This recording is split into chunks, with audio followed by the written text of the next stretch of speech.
Қайырлы күн, менің есімім Анастасия Владимировна Стригунова. Мен дәрігер-мамолог және онкомамологпын.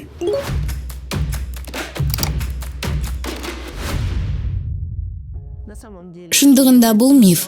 Дәрігерге үнемі бару керек. Әр 6 ай сайын жүйелі тексерулер қажет. Немесе кем дегенде жылына 1 рет. Бұл міндетті ритуал. Сізді одан артық ештеңе мазаламаса да. Мен онкопатологияның қатерлі ісіктердің жиі сізді алаңдатпайтынын айтқым келеді. Сондықтан үнемі тексеріліп тұру керек.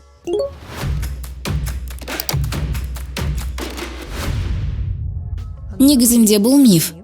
Өмір салты әрине әсер етеді. Және жаман әдеттер сүт безі қатерлі ісігінің қауіп факторларының бірі болып табылады. Бұл артық салмақ. Бұл біздің дұрыс тамақтанбауымызға байланысты. Бұл жалпы біздің өмір сүру салтымызға байланысты.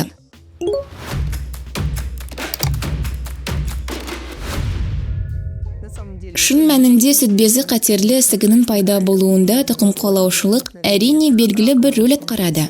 Бұл жағдайда гендердегі мутация рөл атқарады. I1 нұсқасы, I2 нұсқасы. Егер мұндай патология сіздің отбасыңызда табылса, онда маманның тексеруінен өту керек. Сонымен қатар үнемі уақытылы тексеруден өту керек.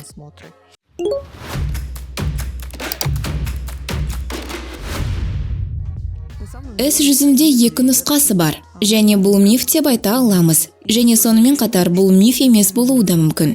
Әрине. Темекі шегу сүт безі қатерлі ісігінің қаупін арттырады. Жоғарыда айтқанымдай, бұл ауруға әсер ететін және қоздыратын, осы аурудың дамуына серпін беретін.